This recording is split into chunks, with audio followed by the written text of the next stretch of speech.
Bonjour à tous. Donc, pour cette vidéo, pourquoi sommes-nous à côté du bonheur? Donc, je vais laisser commencer Van. Bonjour. Voilà. Je vais vous lire un article sur, en fait, Mathieu Ricard, c'est un moine bouddhiste qui m'inspire beaucoup. Donc, chaque fois je pense à Mathieu Ricard, je pense au bonheur. C'est l'homme le plus heureux au monde, apparemment. Et puis, ce qu'il a dit, c'est très joli. Alors, je vous lis un petit extrait. Et il parle à propos de le bonheur. Donc, nous aspirons tous au bonheur, mais comment le trouver, le retenir et même le définir? À cette question philosophique par excellence. Donc, Mathieu Ricard nous apporte la réponse du bouddhisme, une réponse exigeante, mais apaisante, optimiste et accessible à tous. Cessez de chercher à tout prix le bonheur à l'extérieur de vous. Apprendre à regarder en nous-mêmes, mais à nous regarder un peu moins nous-mêmes, nous familiariser avec une approche à la fois plus méditative et plus altruiste du monde. D'accord. Donc, comme il dit Mathieu Ricard, comme beaucoup de maîtres zen, il faut, Bouddha le disait déjà à son époque, et ça remonte quelques années avant Jésus-Christ, il faut justement travailler sur son intérieur avant pour briller de l'extérieur. Donc, vous ne pourrez pas avoir l'extérieur des choses qui fonctionnent si votre intérieur est miné et il est rempli de détritus, etc. Donc, il va falloir aller faire le ménage. Le développement personnel, c'est très bien pour tout ça. Donc, ça, il va falloir le comprendre. Alors, vous comprendrez quand vous allez arriver dans les chemins de l'éveil. N'oubliez pas que dans tout ce que vous allez faire, il y a des taux vibratoires qui sont différents, peu élevés à très élevés, et ça existe aussi dans les maîtres spirituels. Dans les enseignants aussi, il y a des gens qui sont très très élevés, des gens qui sont très peu élevés, hein, parce qu'ils débutent ou ils n'ont pas intégré leur formation. Et donc ça, c'est important de toujours travailler sur son intérieur, etc. Alors quand on fait ça plein de temps comme moi, en vous aidant, je m'aide aussi moi. Voilà. Et comme il dit, il nous explique que on s'inspire aussi de lui, nous confondons souvent bonheur et plaisir. Donc, faire cette différence, c'est important, fondamental. Le plaisir dépend des facteurs extérieurs. Il est éphémère. Donc, nous éprouvons du plaisir en dégustant une part de gâteau au chocolat. La deuxième est un peu moins bonne, la troisième est écœurante, et puis ainsi de suite. Donc, nous nous lassons. C'est l'apanage du plaisir qui a tendance à s'évaporer pour laisser place à des émotions plus négatives. Comme on dit, c'est éphémère, c'est Voilà. bon au goût, après ça, bon, ça part. Et de plus, le plaisir n'irradie pas. On peut ressentir un grand plaisir à côté de personnes qui souffrent aussi. Alors que le bonheur est bien différent.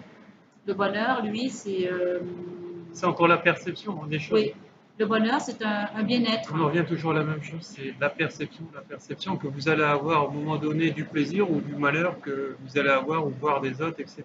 Voilà. Si vous prenez tout par un enseignement, vous n'allez jamais souffrir, parce que vous allez dire, ils sont à l'école comme moi, et donc vous dépassez en fait cette souffrance. Oui, je reviens au bonheur, Oui. Laurent. Il s'agit d'une profonde sensation de sérénité et d'accomplissement personnel. Comme une pure conscience, cet état d'esprit est intérieur. Ne regardons plus vers l'extérieur, mais vers l'intérieur de soi. Le problème en Occident, c'est que il n'y a pas d'équilibre dans la majorité des gens, c'est-à-dire que soit ils ont un dédain total des gens, ou soit ils ont une compassion extrême parce que ce sont des gens en souffrance, alors c'est encore la perception, et donc on va porter son attention dans laquelle vibration on est à l'instant présent, et il n'y a pas d'équilibre. Si les personnes rentrent dans la conscience, arrivent un moment dans la pleine conscience, ils se rendront compte que tout ce que nous vivons en bien, comme en épreuves négatives, qui peuvent paraître comme négatives, comme un enseignement, on ne portera plus d'attention sur « ah, c'est pas normal, c'est pas ceci, c'est pas cela ». On dira, voilà, après tout, ils doivent passer par là. Moi, j'y suis certainement passé dans mes vies d'avant. Et ils font comme moi. Alors, si je peux leur donner un coup de main, c'est ce que je vous encourage de faire, faites-le. Hein. Moi, en tout cas, quand je donne aux mendiants ici, donc au Laos, il y a toujours un enseignement. C'est pas une morale, c'est pas un moralisateur. Vous pouvez demander à Van. C'est que je dis, sers-toi de cet argent pour te nourrir à l'instant présent. mais ne reste pas dans ce constat de mendiant pour en faire une profession, parce que souvent les gens ils me disent mais c'est ma profession d'être mendiant ici. Voilà, donc là c'est encore une croyance erronée par rapport à une facilité dans laquelle ils se sont mis. Sauf qu'ils pourraient très bien être paysans et aller aider à ramasser les légumes, les fruits dans les champs, etc. Parce qu'ici il n'y a quasiment rien de mécanisé. Oui, Ça marche, tu peux continuer. d'accord.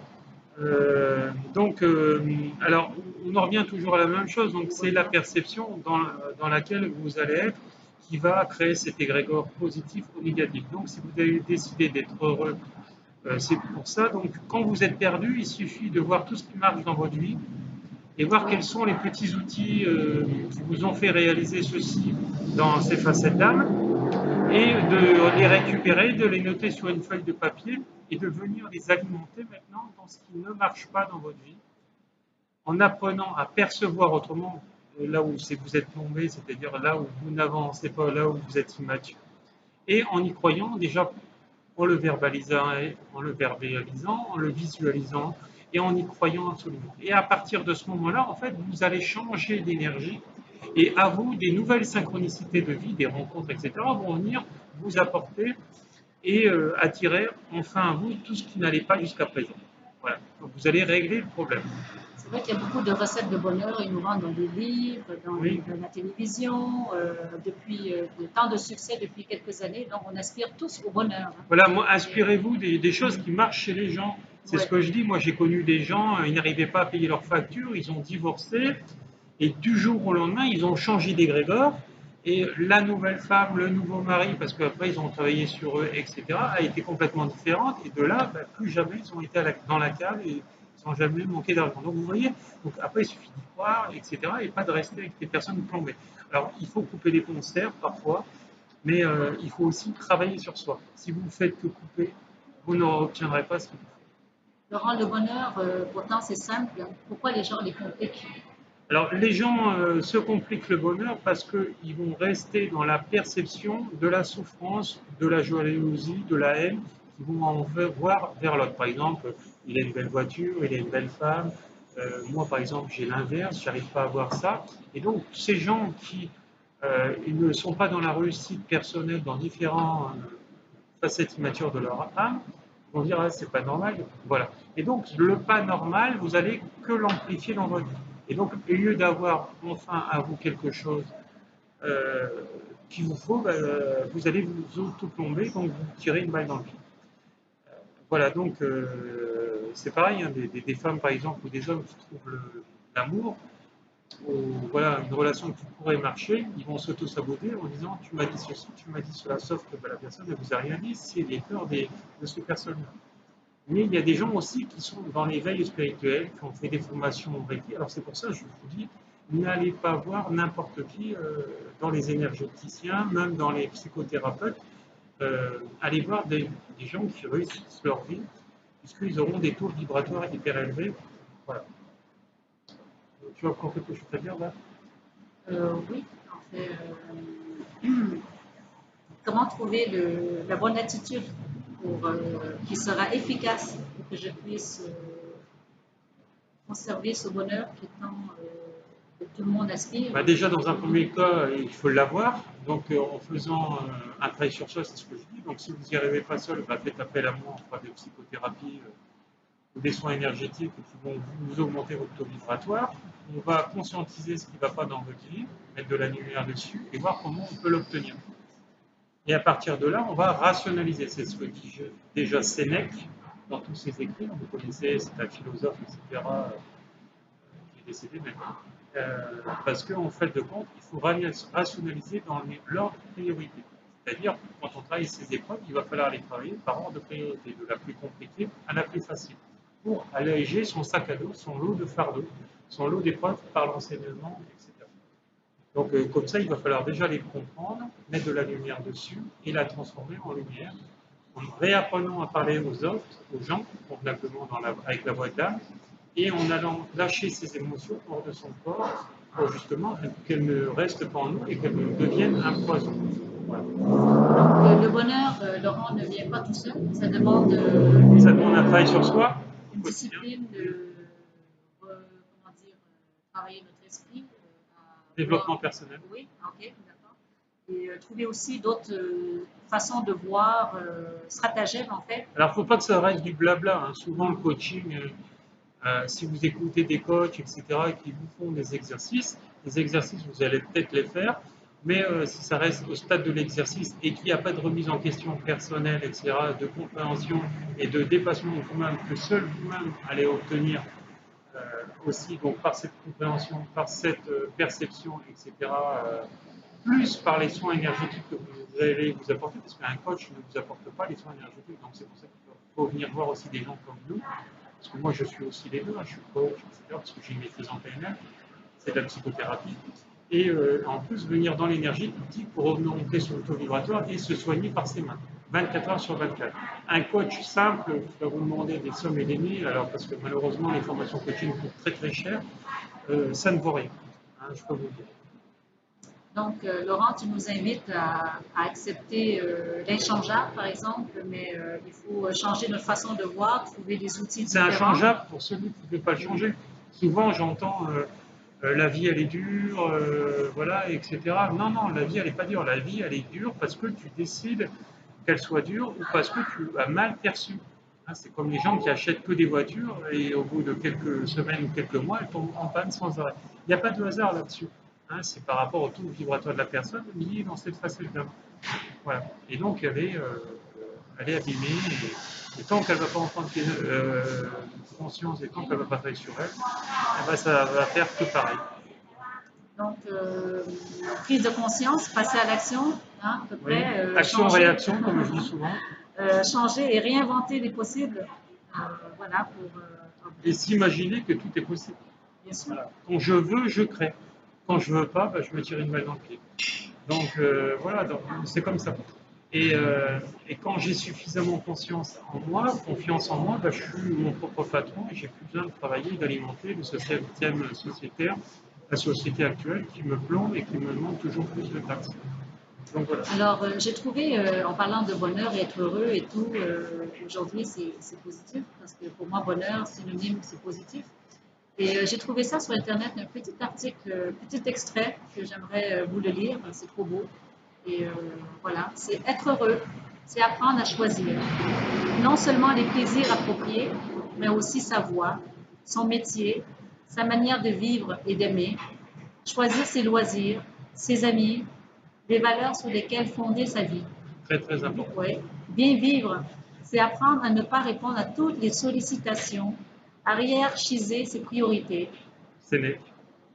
L'exercice de la raison permet une mise en cohérence de notre vie en fonction des valeurs ou des buts que nous poursuivons. Nous choisissons de satisfaire tel plaisir ou de renoncer à tel autre parce que nous donnons un sens à notre vie. Et ce, aux deux acceptations du terme, nous lui donnons à la fois une direction et une signification. C'est beau, hein? Voilà. Une direction et une signification. Donc, on est responsable de notre bonheur. On est co-responsable de notre bonheur, de tout ce qui nous arrive dans notre vie. Alors, on est, comme je dis, responsable, mais pas coupable, puisque c'est karmique. Hein. Là, je rebondis sur un post que Judith m'avait dit la dernière fois. On n'est pas coupable de tout ce qui nous arrive.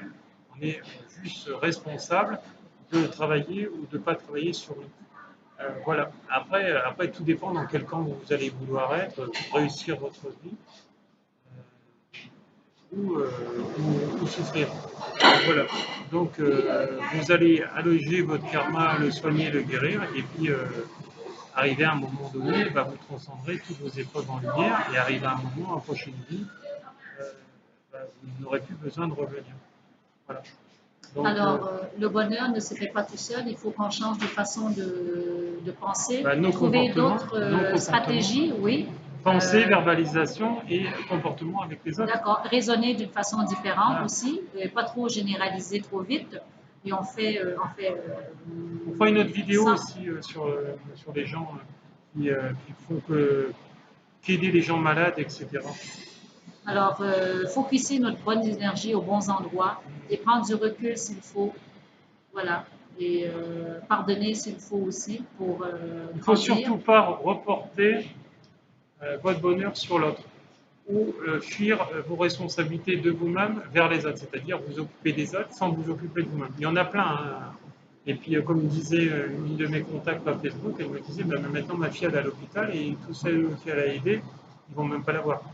Donc voilà, donc il faut vous occuper de vous, etc. Si vous avez assez de force, bah, vous les aider. Si vous n'en avez pas, bah, vous demandez à des professionnels d'aller les aider ou vous dites à ces gens-là de se faire aider de professionnels. Ces gens-là, ils seront couper le lien à la fin du soin, etc. et pas se laisser plomber par leur base énergie. Donc, notre bonheur ne dépend pas des autres. Non, Et, notre bonheur dépend que de nous. donc, Voilà. je reviens en conclusion, selon Mathieu Ricard, le moine bouddhiste, qui interprète officiel du Dalai Lama, que j'admire beaucoup. Donc, pour lui, le secret du bonheur, le bonheur, c'est une manière d'être. Voilà, simplement. Le bonheur, pour moi, c'est vivre l'instant présent sans se préoccuper du passé et sans se préoccuper de l'avenir. Donc, c'est-à-dire que voilà, donc il faut travailler dans sa vie de tous les jours, voilà, et lâcher l'attente et les attentions par rapport au stage, par exemple, que moi je vais faire. Hein. Voilà, j'ai travaillé en amont, je travaille encore un petit peu sur ça, mais je ne me préoccupe pas de mes stages parce que je sais très bien les gérer, ça fait des années que je les gère très bien, et je connais toutes mes capacités, etc. Donc, je ne me fais pas de soucis là-dessus.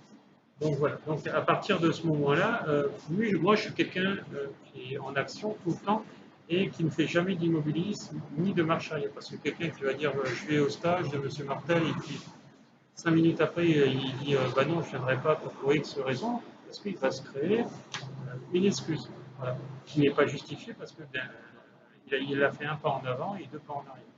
Donc voilà, donc, il y a quelques personnes qui sont comme ça, qui n'avanceront pas et qui vont continuer d'entretenir leur maladie. Parfois jusqu'à la mort. Donc, si on comprend bien, le plaisir dépend des facteurs extérieurs, il est éphémère. Oui. Alors que le bonheur. L'extérieur peut aider, par exemple l'argent, ça va aider, payer des bonnes vacances, rigoler, profiter, peut nous aider etc. à être. Mais vous allez avoir de l'argent si cette facette d'âme elle est réalisée et si elle est guérie.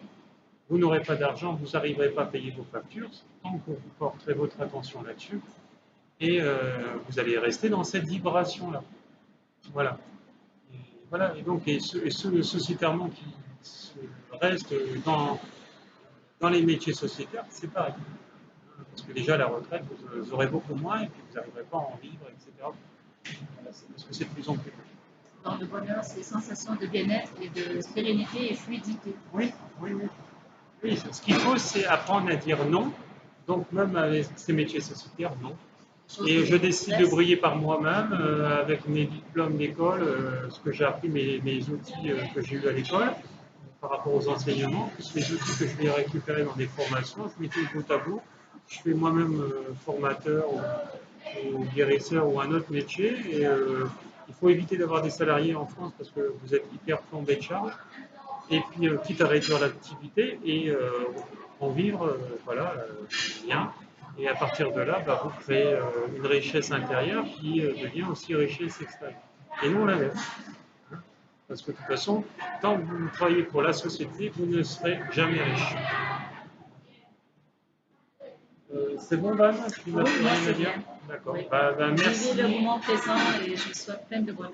Voilà, l'instant présent, vivez l'instant présent et ne vous souciez pas du passé ni du futur. Travaillez dans votre présent pour votre futur sans vous soucier en disant que vous allez réussir et vous réussirez. Comme j'ai pu faire et comme ma rencontre avec Van, ça a été fait. Donnons à la fois une direction, une signification. Oui, qui donc, nous appartient à chaque personne. Voilà, par rapport à la volonté. Oui. Voilà. Bah, gros bisous et beaucoup d'amour à tous. Voilà. Au revoir. Merci.